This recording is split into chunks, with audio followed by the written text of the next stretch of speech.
J'ai rencontré Philippe Jacotet par sa scintillante traduction de L'homme sans qualité du scintillant Robert Musil. Puis je l'ai lu, lui, un peu pour retrouver sa voix avec sa parole à lui, plus phosphorescente peut-être. C'est quelqu'un que depuis j'ai croisé beaucoup par bribes, par évocation, beaucoup cité, quoi qu'il ait pour lui-même tâché de cultiver autant la distinction que la discrétion. Quand même, il préfère laisser parler ses textes que se livrer tant soit peu à l'exercice, c'est encore lui qui parle le mieux, de sa réserve surtout, et je vous renvoie en description à l'entretien qu'il a accordé à Michel Bory en 1978. Le lien est en description. Et dans la mesure du possible, je n'aime pas trop m'attarder disons, laisser entrer le, le public ou les lecteurs dans ma vie personnelle. Je vous quitte sur la lecture de mon passage préféré de À la lumière de l'hiver, chez Poésie Gallimard.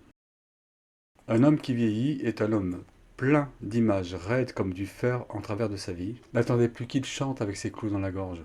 Autrefois, la lumière nourrissait sa bouche. Maintenant, il raisonne et se contraint. Or, on peut raisonner sur la douleur, sur la joie, démontrer, semble-t-il, presque aisément l'inanité de l'homme. On peut parler, comme je parle à présent dans cette chambre qui n'est pas encore en ruine, par ces lèvres que ne coupe pas encore le fil de la mort, indéfiniment. Toutefois, on dirait que cette espèce-là de parole, brève ou prolixe, toujours autoritaire, sombre, comme aveugle, n'atteint plus son objet, aucun objet, tournant sans fin sur elle-même, de plus en plus vide, alors qu'ailleurs, plus loin qu'elle ou simplement à côté, demeure ce qu'elle a longtemps cherché. Les mots devraient-ils donc faire sentir ce qu'ils n'atteignent pas, qui leur échappe, dont ils ne sont pas maîtres, leur envers? De nouveau, je m'égare en eux, de nouveau ils font écran, je n'en ai plus le juste usage.